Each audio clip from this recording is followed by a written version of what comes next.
que são agentes do relevo. Primeira coisa, o que é relevo? Relevo é o formato da crosta.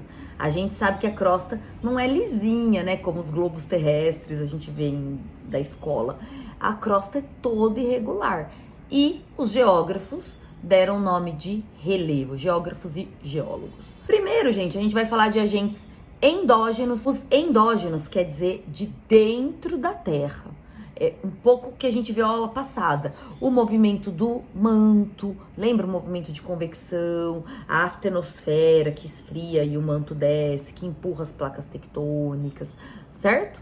Eles são responsáveis pela formação de relevo. Qual relevo? Montanhas, cadeias montanhosas, ok? E também cones vulcânicos.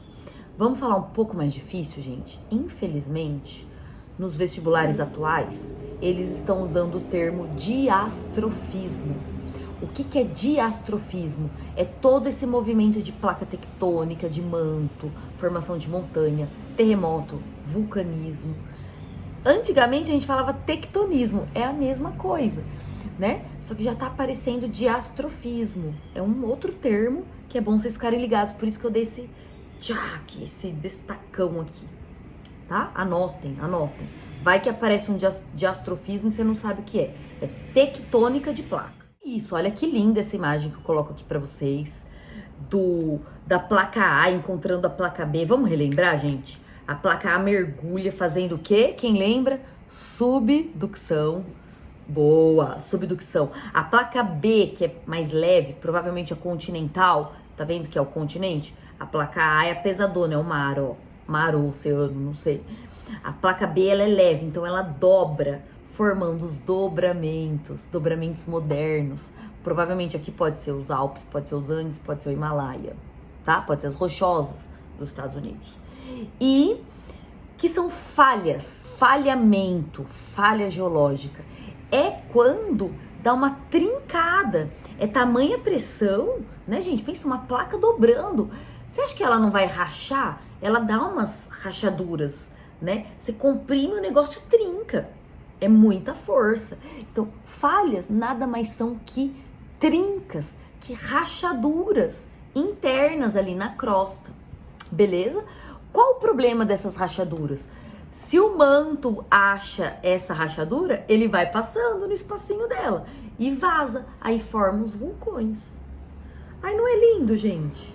Não é tudo? Eu adoro essa parte que é bem ligada à geologia, né? Na geografia a gente chama de geomorfologia. E aí vem outra palavra que é bom vocês ficarem atentos: orogênese. Tudo que for oro, assim, é montanha, beleza? E gênese é formação. Então, orogênese é formação de montanha. E claro, se vocês quiserem ser mais sofisticados numa segunda fase, orogênese é formação de dobramentos modernos. Se você não quiser falar montanha, mas montanha, tá tudo bem, tá tudo certo. O que você não pode falar é que no Brasil tem montanha, porque não temos. Essas montanhas são formadas no encontro de placa. E o Brasil não tá na beiradinha da placa, né? No limite, na extremidade da placa. Lembra que o Brasil tá no centro? Então a gente não tem montanha por isso. A gente tem serras muito, muito altas, mas elas não são montanhas. Beleza? Tá aqui, ó. Dobramentos modernos. De qual era? Da era Cenozoica. Aqui, movimentos horizontais das placas. Horizontais.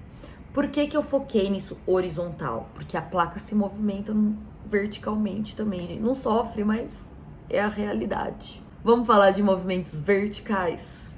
Eles se chamam epirogênese, não orogênese. Orogênese é horizontal, forma a montanha. A epirogênese é vertical. Vertical é para cima, para baixo. Vem comigo, ainda agentes endógenos. O que acontece? Quando a gente tem uma falha nessa trinca, um pedaço da placa, ela pode afundar. Quando ela afunda por causa de duas rachaduras, ou melhor, eu vou falar só falha agora, tá, gente? Mas associem com rachaduras, trincas, beleza? São falhas geológicas.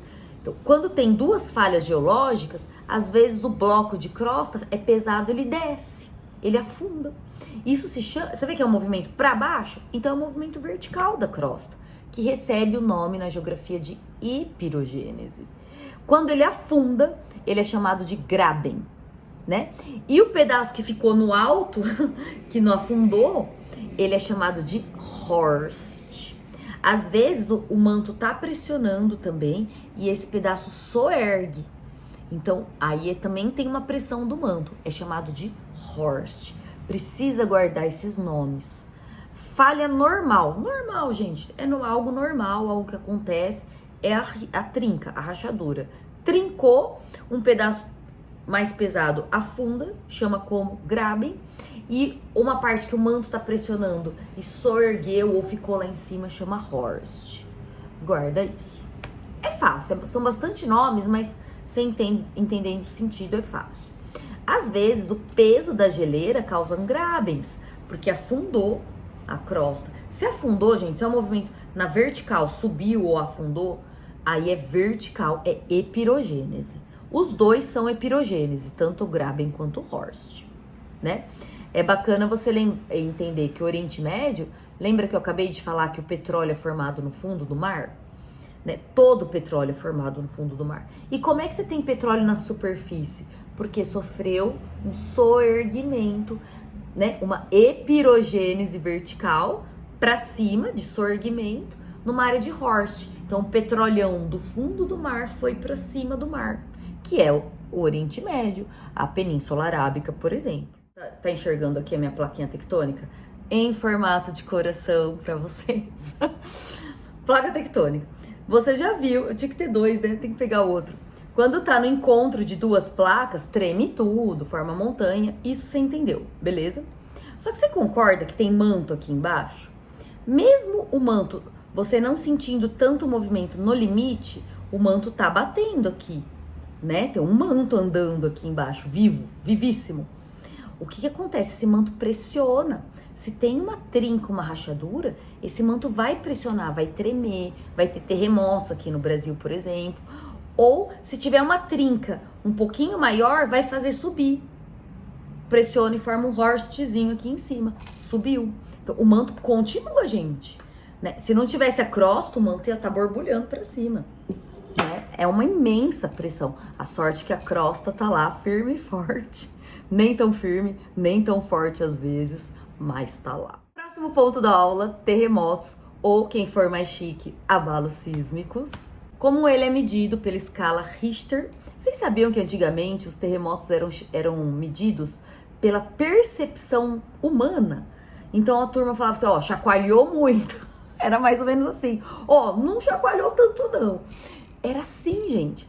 Até que um cara, né, o Richter, ele cria um sismógrafo, que é um aparelho que mede igual um batimento cardíaco e mede o tremor. Aí ele fez essa escala de modo mais científico, né? Não tão qualitativo, mas mais quantitativo. E criou-se a escala Richter. Ela vai de 0 a infinito. O maior que teve até hoje foi na escala 9, que foi no Chile.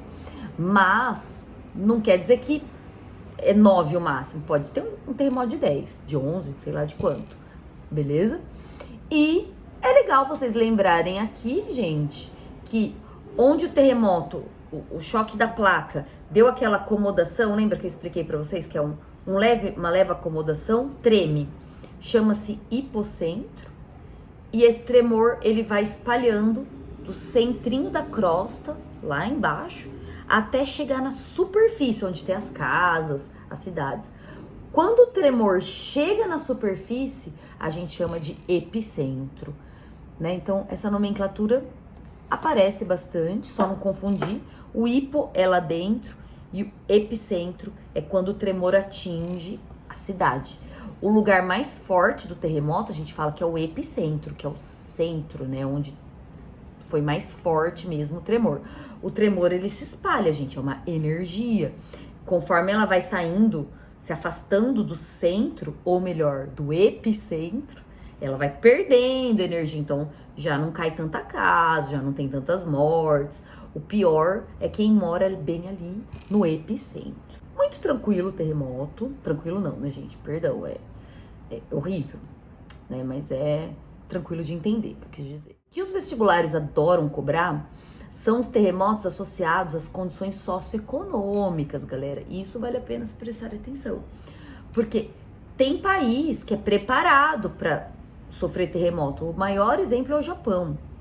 Tem prédio com pêndulo no meio, né? Bunkers e não sei o que. Eles tanto se preparam e quando tem, rapidamente eles já arrumam a cidade, já arrumam asfalto, tudo.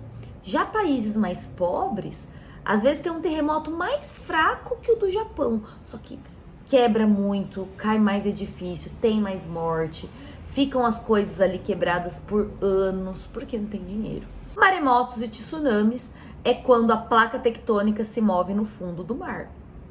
E aí, o tremor, a onda sísmica, ela move a água. Por isso que forma ondas gigantes, que são os tsunamis, né? Ou o maremoto, que é o tremor da água também, bastante violento. O tsunami, ele é pior, gente, porque além da onda gigante, o poder de arraste é muito violento, é muito destruidor, né? Então, quando a onda cai, é horrível, mas quando ela volta, é pior. Que daí arrasta tudo. É casa, é pessoas, aí é a destruição de tsunami, né? Vocês já ouviram falar por aí. Isso aqui é umas curiosidades, gente. Caiu já no vestibular do ano passado, porque aconteceu ano passado. Pode ser que algum ainda pergunte esse ano. Teve um terremoto gigantesco com mais de 30 mil mortes na Síria, entre a Síria e a Turquia. Por quê? É encontro de placa, né? Então, áreas de encontro de placa é a área de abalos sísmicos. Então, vale a pena você ver, né?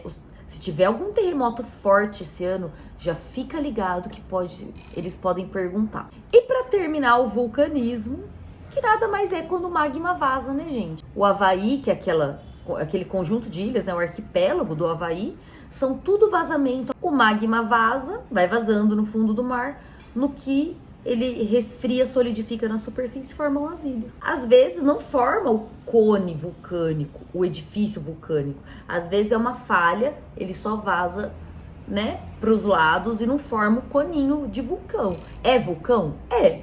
Não é porque não tem o cone que não chama vulcão.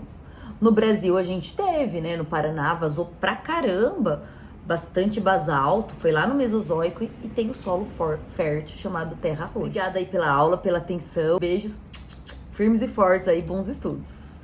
Tchau, gente. Beijão.